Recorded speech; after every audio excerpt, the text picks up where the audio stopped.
सेब एक फल जो अपने सुर्ख, सब्ज़ा पीले रंग, छोटे साइज़ और मुतअद्दिद सेहत के फ़वाइद के लिए जाना जाता है, बशमूल फाइबर, विटामिन सी और एंटीऑक्सीडेंट्स का एक अच्छा ज़रिया है।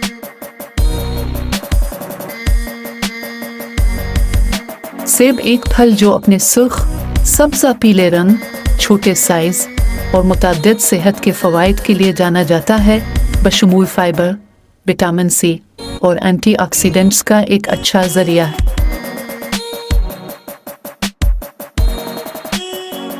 सेब एक फल जो अपने सुर्ख, सब्ज़ा पीले रंग, छोटे साइज़ और मुतअद्दिद सेहत के फ़वाइद के लिए जाना जाता है, बशमूल फाइबर, विटामिन सी और एंटीऑक्सीडेंट्स का एक अच्छा ज़रिया है।